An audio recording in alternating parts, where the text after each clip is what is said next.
Selamat datang di penyelaman mendalam kita.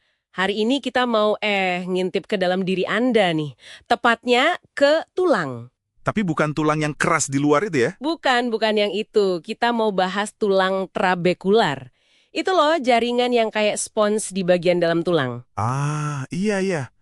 Yang ternyata penting banget ya? Banget. Dan sering jadi masalah kan kalau ada osteoporosis gitu. Nah, kita punya satu artikel review ilmiah nih. Siap kita kulik bareng-bareng. Siap. Jadi misinya apa nih? Ya kita coba pahami aja kenapa sih spons tulang ini penting, terus gimana strukturnya yang unik itu bisa kerja, dan ini nih yang paling seru menurut saya, Apa tuh? gimana caranya sel-sel kecil di dalamnya itu bisa merasakan beban waktu Anda gerak gitu. Oke lah, yuk kita mulai bongkar. Ya, dan penting juga diingat, ini bukan cuma kerangka mati loh. Tulang trabekular ini jaringan yang hidup banget. Dia terus-menerus merombak dirinya sendiri. Beradaptasi gitu ya? Betul. Merespons apa yang Anda lakukan sehari-hari. Jadi memahaminya tuh, kunci buat banyak hal di kedokteran. Oke. Kita mulai dari dasar dulu deh. Tulang trabekular ini apa sih benernya? Coba bayangin, struktur kayak spons atau sarang lebah gitu ya. Betul. Adanya di ujung tulang panjang, dekat sendi, kayak lutut, panggul, sama di dalam tulang belakang. Kayak anyaman balok sama lempengan tulang kecil gitu ya. Tepat. Fungsi utamanya itu buat nerusin beban. Dari sendi, terus ke tulang kortikal yang lebih padat di luarnya. Oh, jadi kayak peredam kejut juga. Bisa dibilang gitu. Dan di tulang belakang, dia jadi penahan beban utama. Bahannya sih mirip tulang kortikal. Ada mineral, kolagen, air. Tapi beda ya. Beda. Dia nggak sepadat kortikal. Lebih banyak airnya. Nah, ini nih yang penting. Dia jauh lebih aktif di renovasi. Renovasi? Maksudnya? Remodeling istilahnya. Pergantian jaringannya. Sekitar 26% per tahun. Bandingin sama kortikel yang cuma 3%. Jadi dinamis banget. Wow, 26% setahun. Berarti cepet banget ya perubahannya. Lalu, siapa aja sih penghuni di dalam spons tulang ini? Ada 3 aktor utama lah bisa dibilang. Ada osteoblas, Si tukang bangunan ya? yang bikin tulang baru. Betul. Terus ada osteoklas. Ini kebalikannya, tim pembongkar. Yang nyerap tulang lama. Oke, bangun bongkar. Satunya lagi. Nah, ini yang paling banyak jumlahnya, osteosit. Sekitar 90-95% sel tulang itu ya osteosit ini. Dia ini sensor utamanya. Sensor. Jadi dia yang ngerasain gitu. Tepat. Dia kayak terperangkap di dalam matriks tulang yang dia bangun sendiri. Posisinya strategis banyak. Gimana tuh strategisnya? Dia ada di rongga-rongga kecil namanya lakuna. Terus, sel-sel ini nyambung satu sama lain lewat jaringan kanal super kecil, kanalikuli. Kayak sistem komunikasi bawah tanah gitu. Wah, keren ya. Jadi mereka bisa ngobrol satu sama lain. Bisa dibilang gitu. Makanya mereka pas banget buat merasakan tekanan atau beban mekanis, terus ngasih perintah ke osteoblas sama osteoklas tadi, mau bangun atau bongkar. Nah, ini nih, bagian yang bikin saya penasaran banget. Beban harian kita, kayak jalan kaki gitu, itu kan sebenarnya bikin tulangnya meregang dikit banget ya. Iya, kecil sekali regangannya. Kalau dites di lab, regangan sekecil itu katanya nggak cukup buat memicu sel bikin tulang baru. Jadi gimana ceritanya? Tulang di tubuh kita bisa tahu kapan harus nambah kekuatan. Ini kan kayak paradoks ya? Betul sekali. Itu yang disebut paradoks regangan. Dan dugaan utamanya, ini agak mengejutkan sih. Gimana tuh? Kayaknya bukan regangan di matriks tulangnya langsung yang jadi pemicu utama. Tapi justru aliran cairan super kecil di dalam kanal-kanal kanalikuli tadi. Aliran cairan, bukan regangannya.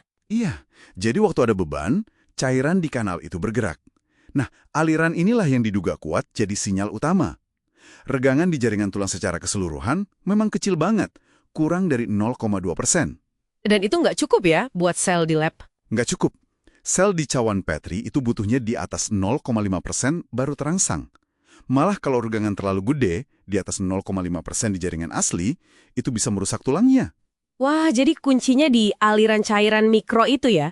Terus, gimana aliran sekecil itu bisa ngasih sinyal yang kuat ke sel? Nah, disinilah muncul hipotesis keren, amplifikasi regangan.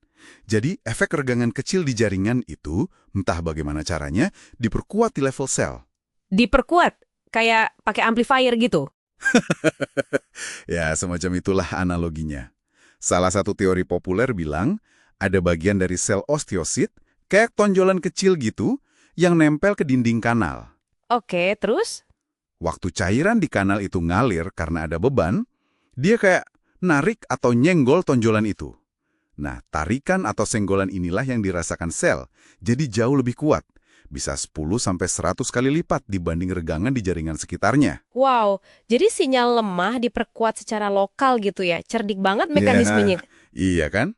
Jenius.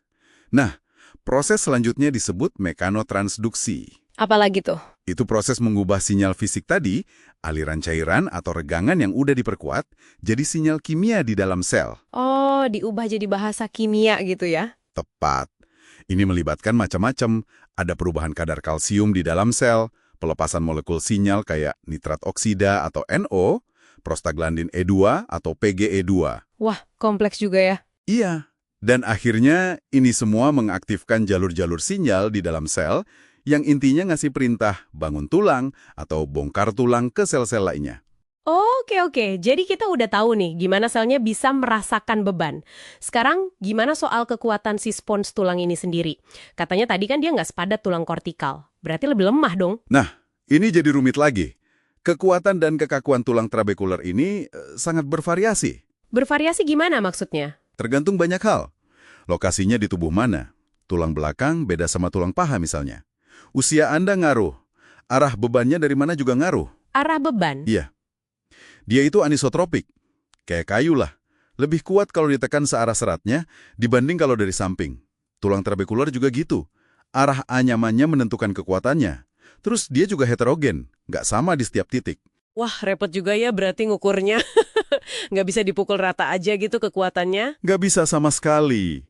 Kekuatannya juga dipengaruhi seberapa banyak isi tulangnya, volume tulangnya, sama gimana arsitektur anyamannya tadi. Ada yang menarik nih. Apa tuh? Kekuatan tariknya biasanya lebih rendah daripada kekuatan tekannya.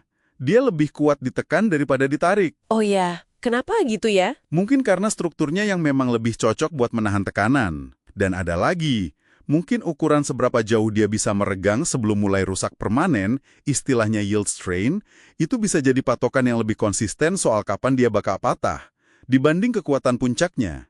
Tapi ini pun bervariasi juga antar lokasi. Makin kompleks aja ya kelihatannya. Dengan serumit dan sebervariasi ini, gimana cara ilmuwan mempelajarinya? Nah, makanya butuh alat bantu canggih. Disinilah peran simulasi komputer jadi penting banget.